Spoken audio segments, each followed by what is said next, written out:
Hello everybody, today I'm going to be taking a look at Grey For Now Games' new starter set for 0-200 hours night raids in World War II.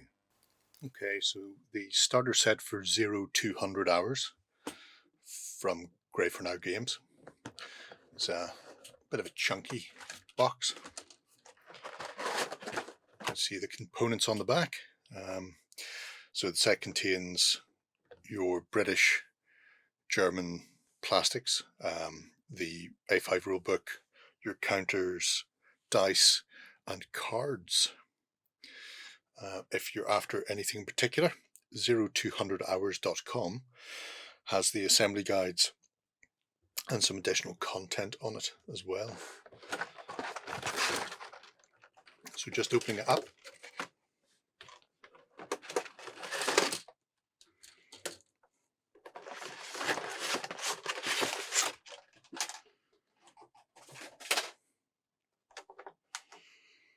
Okay, so we get the new bases. All of the plastics in this kit come from Wargames Atlantic. So these are their 25mm round. There's a hole in them which is 2mm to take a magnet. They're flat and textured on one side, and on the other side they're recessed, so depending on the model you have, you may want to have it sitting down in, especially if it's got a puddle base, or you can flip them the other way around and glue them straight on. Okay, so the first sprue we're going to be looking at is the British sprue. There are 2 of these in the set, and you can make them into SAS, Para or Commandos. You can see at the top we have the woolen cap for the Commandos, bare head, one with a pair of bins on for radio operator. We have a set of 6 heads with the beret on. Let's see if we can set those down so you can see them in the right orientation. So nice set of sculpts here, one with a pair of specs on. We have hands for the weapons, of which there are many. Some of the hands you'll be able to see are marked off, so R7 will go with a companion L7. Sometimes they are adjacent. Sometimes you may find them on other ends of the sprue, so you just have to keep an eye on the actual number. Weapon-wise, we have plenty of sheathed daggers or knives. We have grease guns. We have the Welrod pistol, silenced pistol, Stens. We even have Delisle, which is a silenced rifle. I think it's an American rifle that it's converted from. You have some standard British rifles firing or being carried. We even have one with a scope on it for a sniper. 1911, some knives, some Bergens. Then down the end we have some packs, sticks of dynamite. That's another set of heads, this time with the Hessian and netting over the top. And you can see on the reverse, a bit more detail there for the packs and the grenades. So nice set of figures. Say the set can make 6, so you get 12 British infiltrators for your raids. Only 3 Bergens, mind you, but depending on what you're building, you may not need more than that. On the German side, you get 3 of these sprues, so slightly more German defenders. They're not elite after all, they are just the basic hair. So starting at the top we have some of the gorgets to designate field police, both officer and regular heads, also an Alsatian. Further down we have some more esoteric bits of kit than you'll find on a lot of sprues. So we have a couple of torches on the sprue, we've a rifle that's slung over the shoulder, papers being checked, some Lugers, MP40s, the body of one of the 2 Alsatians.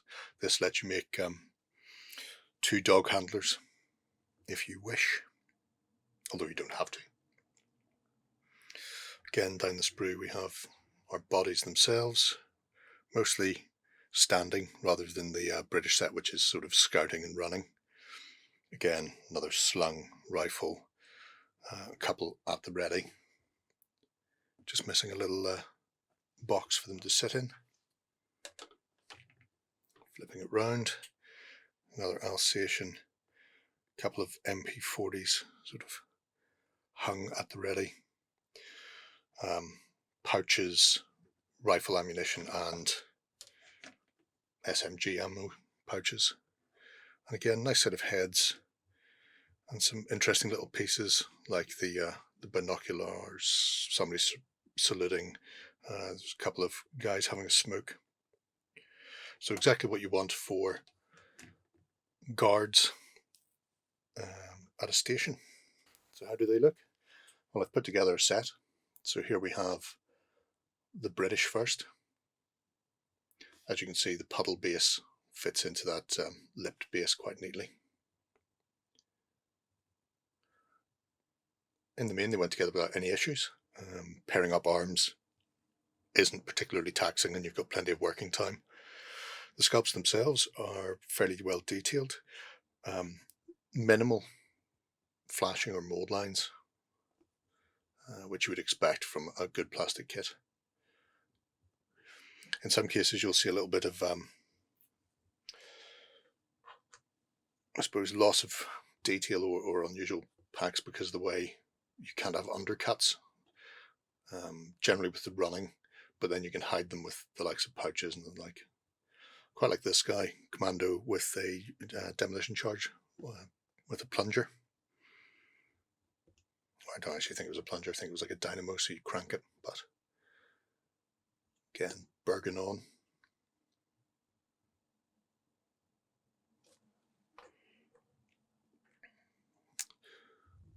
Another Commando moving in. You can see there the straight pouch going back, but I think when you paint it up, you'll be able to hide that very nicely.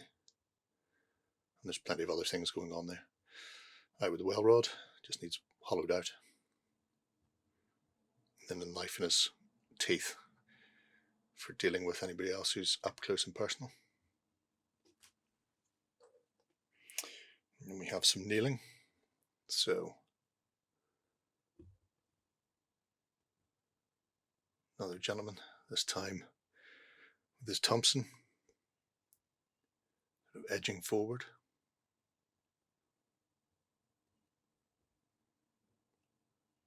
Really nice set of sculpts. We have a sniper with a hard cover on.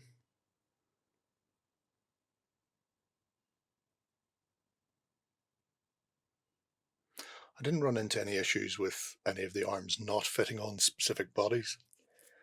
There seems to be plenty of scope in there for how you want to assemble them. And finally, the Delisle, because I had to include that, because silenced rifles, they're a bit of a rarity.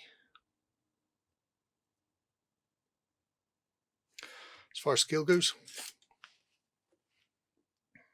from foot to eye level is 28mm, as you would expect. Taking a look at our Germans, see them again. Build was very easy. I haven't built these in a particular way because this is only the first set, but when you are putting together your force for 0-200, there are certain unit upgrades, if you will, that you can pay for, so you may want to keep that in mind when you're building stuff. Here we have one of our sentries having a crafty puff, because it's boring standing at a gate all night. It's probably an excellent one to take a measurement off since he is straight up and down. So there you go. Yeah, 28mm to eye level on him as well. Another sentry with torch.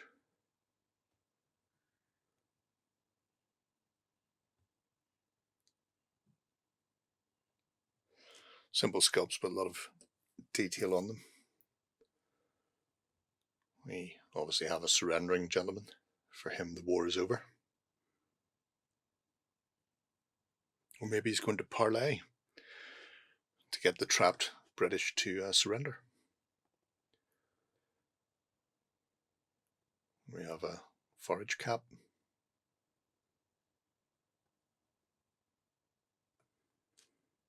And then finally one of our dog handlers.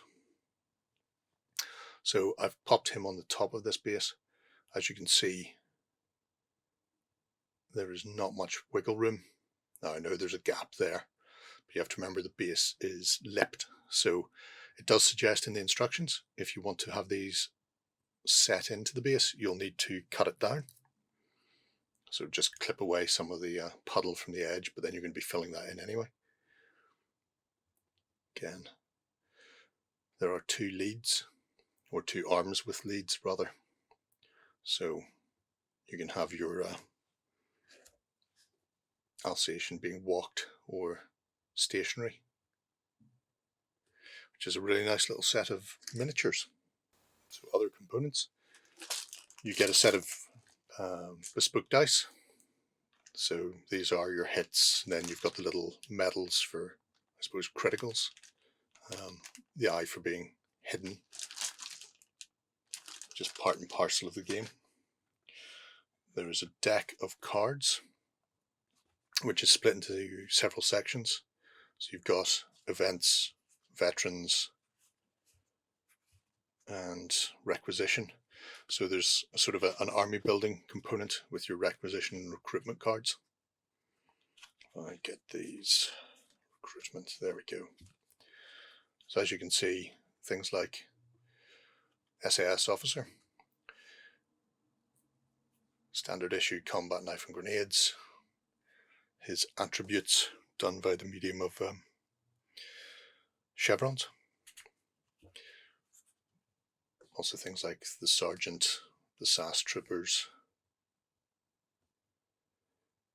and if you pair them up you can use assist. So when you're building, in some cases, if you build in sort of pairs or squads, you get bonuses for it.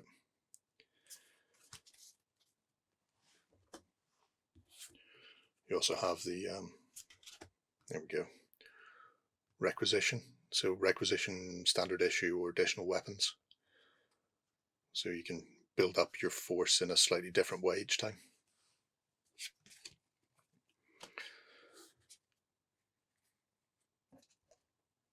And then things like the event cards. These can be both defensive and offensive.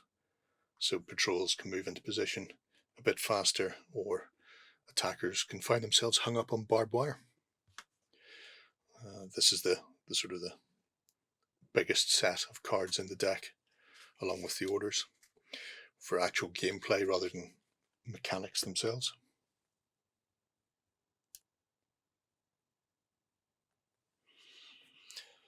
After that, we have two sheets of tokens, which are identical.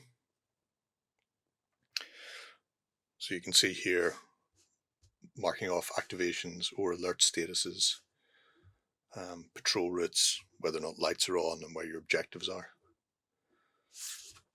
Nice set of card, about 2mm. Yeah, 2mm cardstock, so a good thickness to it and a decent finish.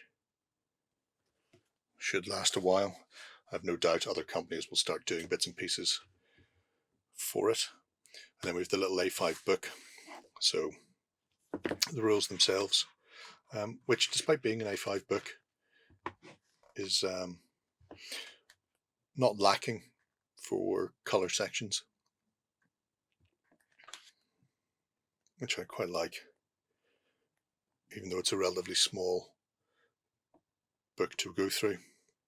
You get these lovely sort of page spreads where it shows you stuff in action. So I'm a fan of that. Mixture of both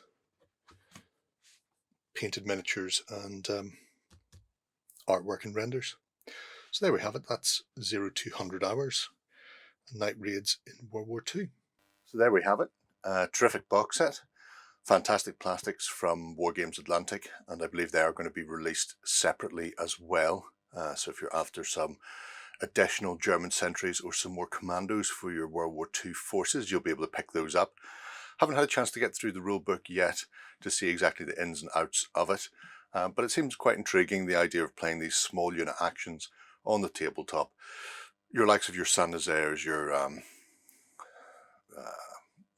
sort of heroes of Telemark, and attacks on small installations. Get in, do the mission and get out.